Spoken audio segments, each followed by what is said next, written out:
Okay, so Friday afternoon, Minako gets a call from the hospital, and they tell her that Grandpa will probably not make it through the night. So she calls me up, and she tells me to go pick Roman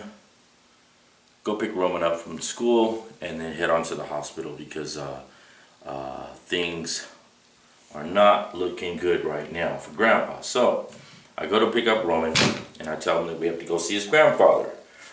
Okay, so Roman is like, okay, well, let's stop by the house first before we go. I'm saying, why? Well, I want to pick up my Iron Man suit. Well, I want to get my Iron Man suit. Grandpa hasn't seen my Iron Man suit yet, so I said, okay. So we go to the house. He changes into his Iron Man suit, and then we go to the hospital.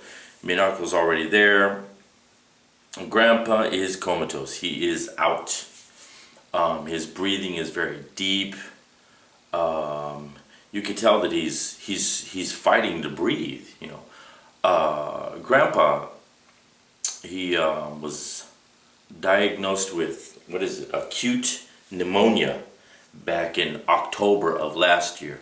So from that time until the time that he passed, which was in the beginning of April, he had been in and out of the hospital.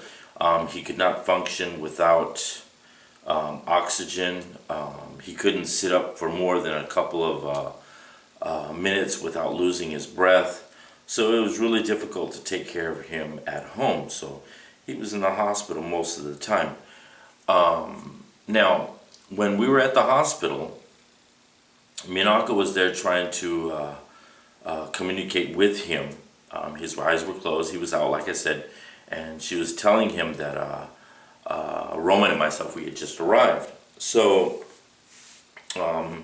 he was not responding, and he was hooked up to the heart monitor there, and we could see that you know, he was fighting for his life.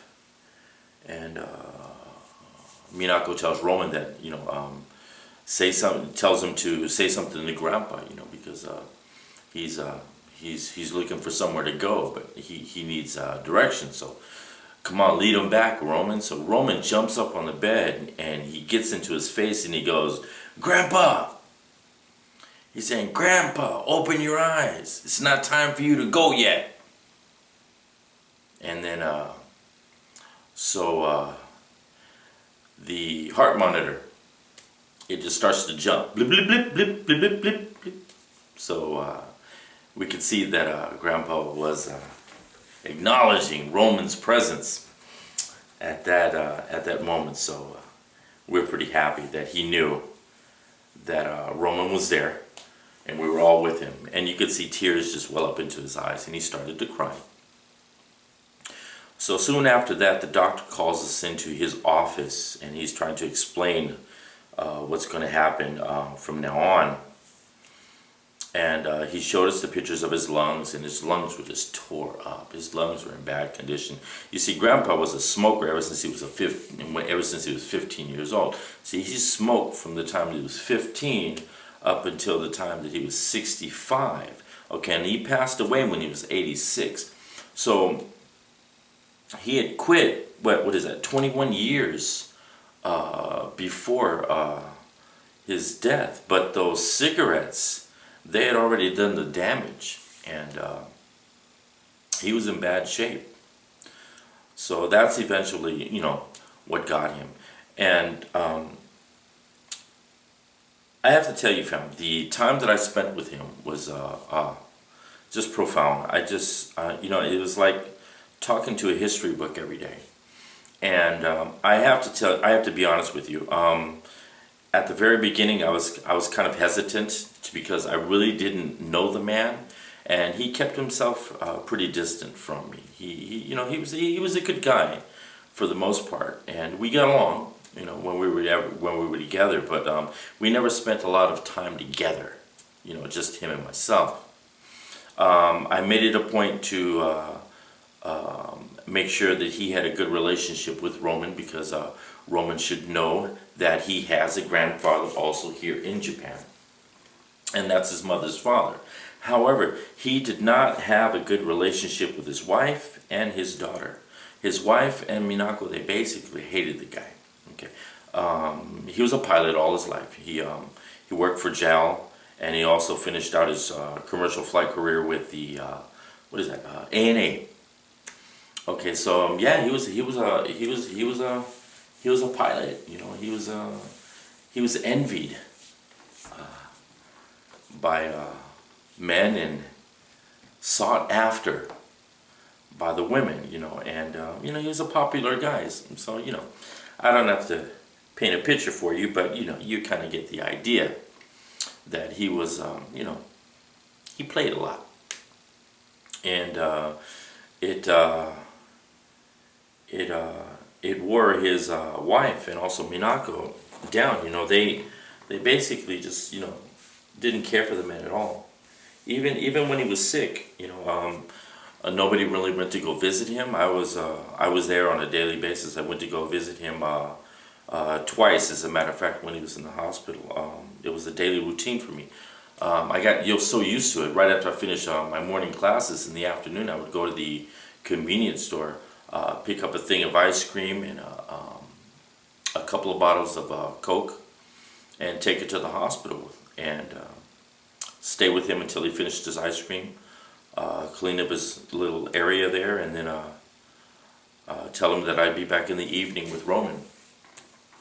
Okay, now, by nature, family, I am a selfish person. Okay, I'm not going to lie to you. I'm not. By nature, I am a selfish person. I've always put myself above everything and anything else.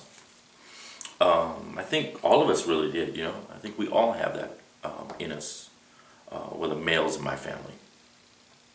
And I really can't see myself caring for another person like that who is not related to me the way I did for Minako's father if it were not for Jesus. If I didn't have Jesus in my heart showing me how to be an example of his love, I wouldn't have been able to do that. I'm not that type of a person, you see. But when I saw the reaction from Minako's mother and also Minako herself regarding her father's illness, and it was terminal, you know, we knew that. It was just a matter of time. We just didn't know how long the man had. And at that particular point, I made a decision to get to know the man and to spend time with him, to care for him when my wife or my mother-in-law were not willing to do so. And the reason why I did that is because Minako had not forgiven him, and she could not bring herself to care for him. So I understand that. I really, really do. I understand how she felt, and I can't down her for doing that. I can't question her actions because I'm not her. But the one thing that I could do is show him love on her behalf. So I took it upon myself to take on the role as a caretaker for him. And like I said, I visited him daily. And he and I had the most interesting discussions ever. You know, he used to tell me the times when he was a Kamakazi pilot, and he used to tell me, he says, you know, every morning we would have to go to the airfield, sit in front of our planes, and in front of our planes there was this big 250 kilogram bomb sitting right in front of the airplane. We'd have to sit right in front of that bomb and just look at it all day until the commanders would come out and tell us what we had to do. If they tapped us on the shoulders, that was the sign for us to get ready to go on a mission. But if they told us that we could go back to our barracks in the evening, we were pretty lucky. And he used to tell me, he said, you know what? I was scared. I was scared to death. I didn't want to die. I didn't want to die. But I had to go. I had to go. And when his number was eventually called, and he did have to go, he did his duty. He took off, and he went in the direction where the mission was going to be held. But he experienced mechanical failure, so that made him go back to the airstrip. So he went back to the base, and a couple of days after that, the war was over. So, he used to tell me that he survived the war. He survived thousands of flights, because not only a commercial airline pilot that he was, he also taught new pilots how to fly the Cessnas until he was about 85. He did that until he was about 85 years old. He passed away when he was 86, a little bit after his birthday. So he survived all of that to be done in by cigarettes, and he used to regret that.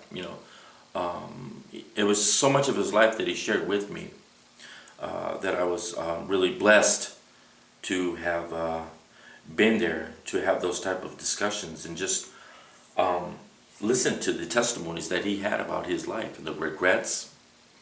And he voiced to me that he did love his daughter and his wife, but there was just a lot of things that was going on in his life, that a lot of things that he wanted to do.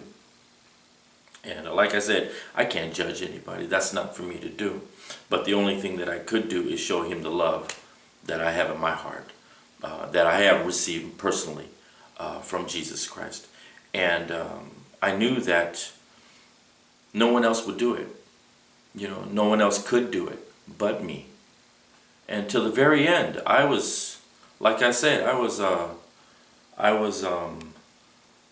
given the responsibility of taking care of him, representing him, even at his funeral, in which he wasn't going to have. His mother was, his wife was pretty adamant about not having a big funeral. She said that we're going to have a small get together with just us, and we'll cremate him, and that's that.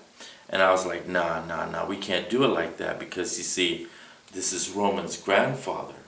We have to make sure that he is sent off properly for Roman's sake. So they agreed to it, and we had a nice little funeral.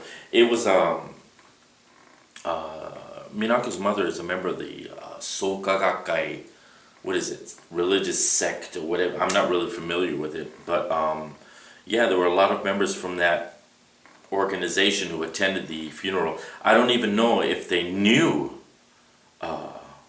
Minako's father or not. A lot of these people I'd never seen before, but 20 minutes before the ceremony, Minako informs me that as head of household, I have to deliver a speech. And I'm like, wait, why do I gotta give a speech? And then I caught myself.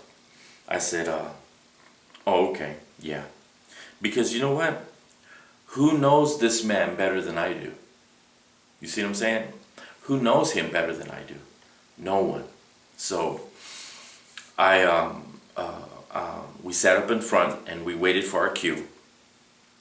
And they were trying to tell me how to do this. I had to bow to these elders and go up there and take these incense and put them here and put my hand together and pray and this and that. So, and I told them right off the bat, I said, look, I'm Christian, and I don't know what this is. I don't know what you guys are doing over here, but I choose not to do that. I'll walk up there and say a couple of words, but that's about it.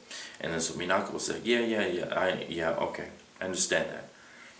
And then so I didn't mean no disrespect, mind you. And before I delivered my speech, I apologized to everyone there. I told them it's not that I'm ignorant. It's not that I'm lazy or anything like that. I'm a Christian, plain and simple, and I don't do none of this. So I was asked to come up and say a couple of words about my father-in-law, and that's what I'm going to do. And I shared with them his life up until the time that he passed away, the time that we spent together. Grandpa, Roman, and myself, the three of us, we were there 5-6 times a week at the hospital. And I really, really enjoyed the time that I had with him. And he and I, we talked about God a couple of times. We talked about Jesus, and he told me that after the war, he did a lot of work with the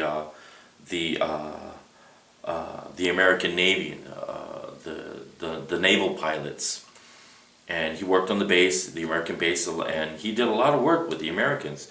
And he told me that he had he had a couple of conversations with the naval chaplain about Jesus Christ, and he was always intrigued because the soldiers, whenever they would come from Sunday Mass, they would have this glow about them, and he would always tell me that I had that same glow. As a matter of fact, when I would come in to see him once in a while, he would say, you know, Tino, you're like an angel.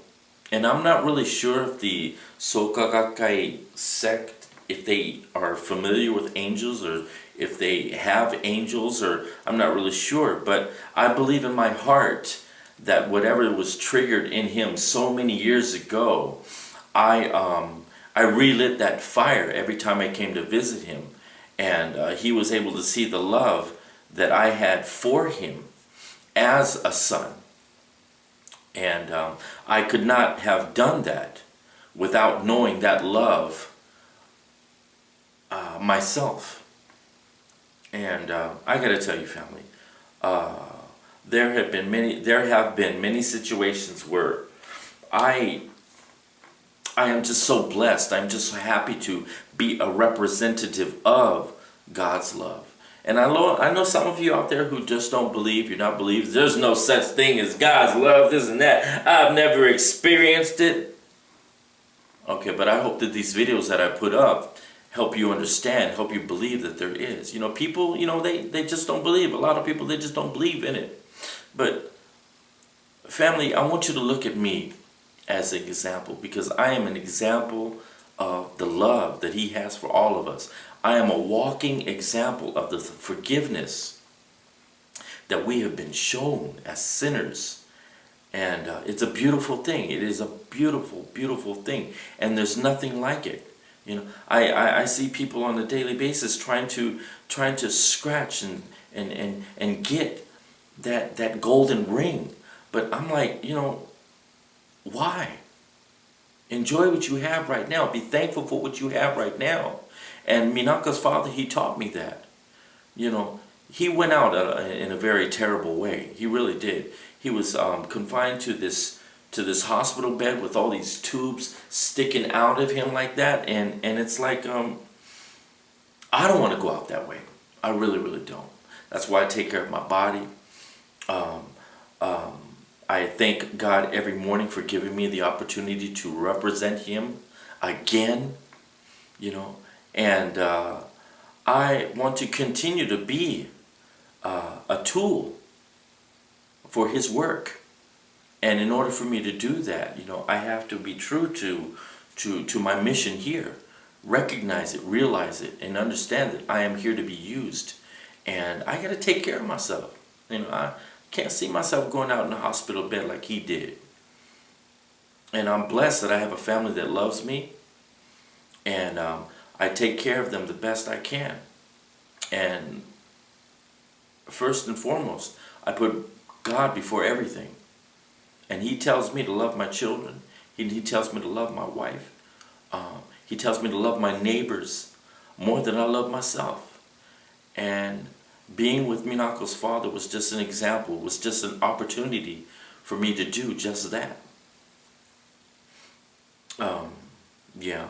But yeah, it was, we finally said our final farewells to him last Sunday. We took his remains to his family tomb in Oita. See, here in Japan, for the first 49 days after someone passes, they remain here. That's what they believe, that they remain here with us for 49 days until they are called to wherever they go. And then wherever they are, they receive their notices of what they're going to be reincarnated as, or something like that, right? But we took his ashes to his family tomb this last Sunday. And that's it. That's it. The book has been closed. Final chapter of his life. And I just continue to pray that God continues to give me opportunities to be an example of His everlasting love. And I have to apologize for being so slow with these videos. I'm really busy with a lot of other things, but I love talking to you guys. I love doing these videos, so I need to come back over here more. But just know that I have all of you in my prayers, and I'm really thankful that you sit down and give me the time to listen to what I'm talking about. And I'm going to continue talking about these things because I really enjoy talking about my faith, my love, my dedication to our Lord Jesus Christ. And like I said, just keep an open mind. That's all I ask. Just keep an open mind. I'm not going to tell you to do this or do that. I just want to show you more than anything. And just keep coming back and watching these videos for me, okay? And I'll keep making them. Okay. Well, thanks for listening. I got to get back to my workout. Thank you very much, and I love you all, and God bless you, okay? Peace.